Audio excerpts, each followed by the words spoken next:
ہماری زمین اس کے کھروں کی انمٹ چھاپ کو نہایت احترام سے دیکھتی اور چوکسی سے ان کی حفاظت کرتی ہے۔ ہمارے گھاس پات سمسم کا چارہ بن کر نہایت خوش ہوتے ہیں۔ ہماری دھوپ اس کو سہلا کر بے حد راحت محسوس کرتی ہے۔ ہماری باد صبا اس کے بدن کے نرم اور چمکدار روں پر پھسل کر بہت خوش ہے۔ اس کو بڑھاپے کا ریگستان عبور کرنے اور مزید سرجوں اور نسیموں کی زمین کی چراگاہوں میں اس کے رہنما بننے کے لیے میرداد ازحد شکر گزار ہے۔ سم نے بہت کچھ دیا ہے اور بہت کچھ لیا ہے، مگر سم نے ابھی اور بھی بہت کچھ لینا اور دینا ہے۔ میکاستر، تو سم سے اس طرح ہم کلام ہے جیسے وہ انسانی عقل کی مانند ہو گیا۔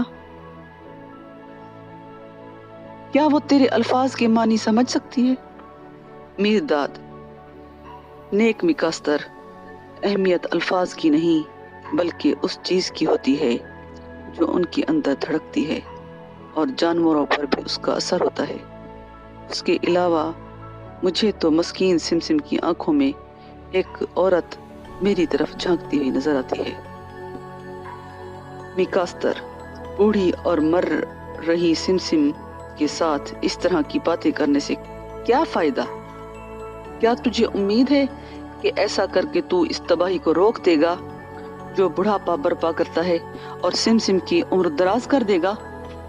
میرداد، بڑھاپا انسان اور حیوان دونوں کے لیے بار گراں ہے، اور انسانوں نے اس کو اپنی غفلت شار بے رحمی سے اور بھی زیادہ کربناک بنا دیا ہے۔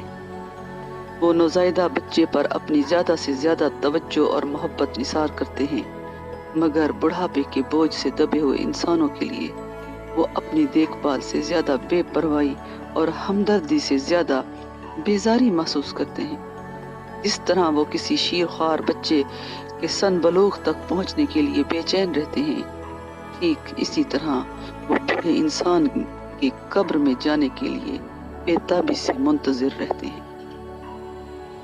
کم سن اور عمر رسیدہ لوگ ایک جیسے لاچار ہوتے ہیں، مگر بچے کی لاچاری سب کو محبت اور بے لاگ امداد کے لیے مجبور کر دیتی ہے، جبکہ عمر رسیدہ لوگوں کی لاچاری چند لوگوں کی بے دلی سے کی گئی امداد پانے میں کامیاب ہوتی ہے۔ دراصل عمر رسیدہ لوگ بچوں سے زیادہ ہمدردی کے مستحق ہوتے ہیں۔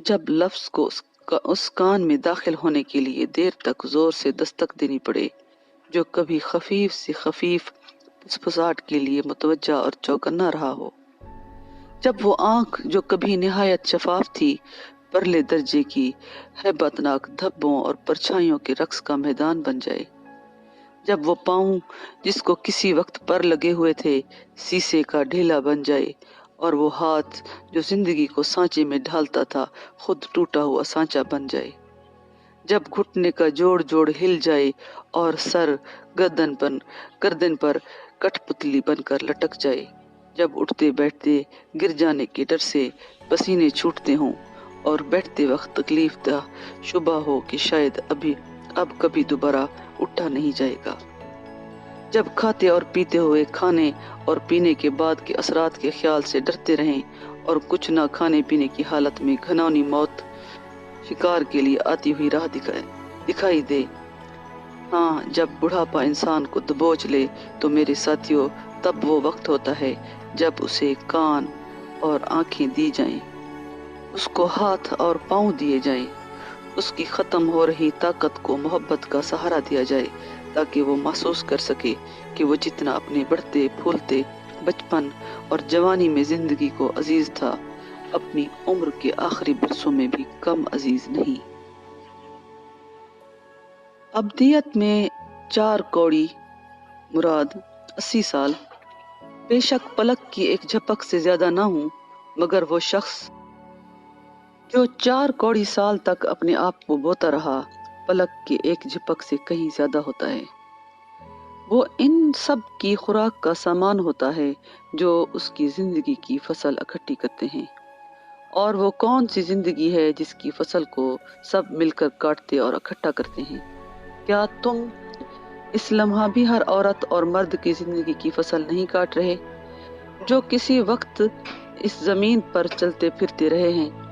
تمہاری گفتگو فقط ان کی گفتگو کی فصل ہی تو ہے۔ تمہارے خیالات ان کے خیالات کی خوشہ چینی سے زیادہ کچھ بھی تو نہیں ہے۔ کیا یہ تمہارے کپڑے اور مکان، تمہاری خوراک، اوزار، آئین، روایتیں اور رسمیں نہیں ہیں جو تم سے قبل ہو گزرے ہیں؟ تم ایک ہی وقت میں ایک ہی فصل کاٹ کر گھر نہیں لاتے بلکہ سبھی چیزیں لاتے ہو اور ہر وقت لاتے رہتے ہو۔ تم خود ہی بونے والے ہو، فصل بھی خود ہو، کاٹنے والے بھی خود، اور گہنے کا فرش بھی خود ہی ہو۔ اگر تمہاری فصل کمزور ہے تو اس بیج کو دیکھو جو تم نے دوسروں میں بویا ہے، اور اس بیج کو بھی دیکھو جسے تم نے انہیں اپنے اندر بونے کی اجازت دی تھی۔ فصل کاٹنے والے اس کی درانتی کھیت اور ٹکنے کے فرش پر بھی نظر ڈالو۔ وہ بوڑھا انسان جس کی زندگی کی فصل کاٹ کر تم نے اپنے غلے کی کوٹھی میں بھر لی ہے، بلا شبہ تمہاری تمام تر توجہ کا مستحق ہے۔ اگر تم اس کے ان برسوں میں جو کاٹی جانے والی چیزوں سے ابھی بھی مالا مال ہیں، اپنی لاپرواہی سے زہر گھول دو گے۔ جو کچھ تم نے اس کی فصل کاٹ کر اپنے لیے محفوظ کر لیا ہے اور جو کچھ ابھی تم نے آگے کے لیے محفوظ کرنا ہے، یقیناً تمہارے منہ میں تلخی بھر دے گا۔ یہی امر زندگی کی بازی ہار رہے حیوان پر صادق آتا ہے۔ یہ کوئی اچھی بات نہیں کہ فصل سے فائدہ اٹھا کر بعد میں فصل کے بونے والے اور کھیت کو کوسا جائے۔ میرے ساتھیوں، ہر نسل اور ہر ملک کے افراد کے تئیں مہربان رہو۔ راہ خدا میں وہ تمہاری غذا ہوں گے، مگر عمر رسیدہ لوگوں کے لیے خاص کر مہربان رہو۔ کہیں ایسا نہ ہو کہ بے رحمی کے باعث تمہاری قوت زائل ہو جائے اور تم کبھی اپنی منزل پر نہ پہنچ سکو۔ ہر قسم اور ہر عمر کے جانور کے تئیں مہربان رہو۔ تمہارے سفر کی لمبی اور دشوار تیاریوں میں وہ تمہارے گنگے مگر نہایت وفادار خدمت گار رہے ہیں۔ مگر بوڑھے جانوروں کے حق میں زیادہ مہربان رہو۔ کہیں ایسا نہ ہو کہ تمہاری سنگ دلی کے سبب ان کی وفاداری بے وفائی میں بدل جائے اور ان کی مدد ایک رکاوٹ بن جائے۔ سمسم کے دودھ پر پرورش پانا اور جب اس کے پاس دینے کے لیے کچھ نہ بچے تو اس کی گردن پر قصاب کی چھری رکھ دینا انتہا درجے کی احسان فراموشی۔ نروندا مرشد کی بات ابھی بامشکل پوری ہوئی تھی جبکہ شمادم قصاب کے ساتھ اندر داخل ہوا۔ قصاب سیدھا سمسم کے پاس گیا۔ جیسے ہی اس نے گائے کو دیکھا، ہم نے اس کو خوشی سے بلند آواز میں ہنسی اڑاتے ہوئے یہ کہتے ہوئے سنا، تم یہ کیسے کہتے ہو کہ گائے بیمار ہے اور مر رہی ہے؟ یہ مجھ سے زیادہ صحت ور ہے، سوائے اس کے کہ یہ غریب جانور بھوک سے مر رہا ہے، جبکہ میں نہیں، اس کو کھانے کے لیے بھی دو۔ اور سچ مچ ہماری حیرانی کی کوئی حد نہ رہی جب ہم نے دیکھا کہ سمسم جگالی کر رہی ہے، یہاں تک کہ شمادم کا دل بھی پسیج گیا اور اس نے حکم دیا کہ سمسم کے کھانے کے لیے ایک گائے کے مطلب کی خاص نعمتیں دی جائیں، اور سمسم نے بڑے مزے سے کھایا۔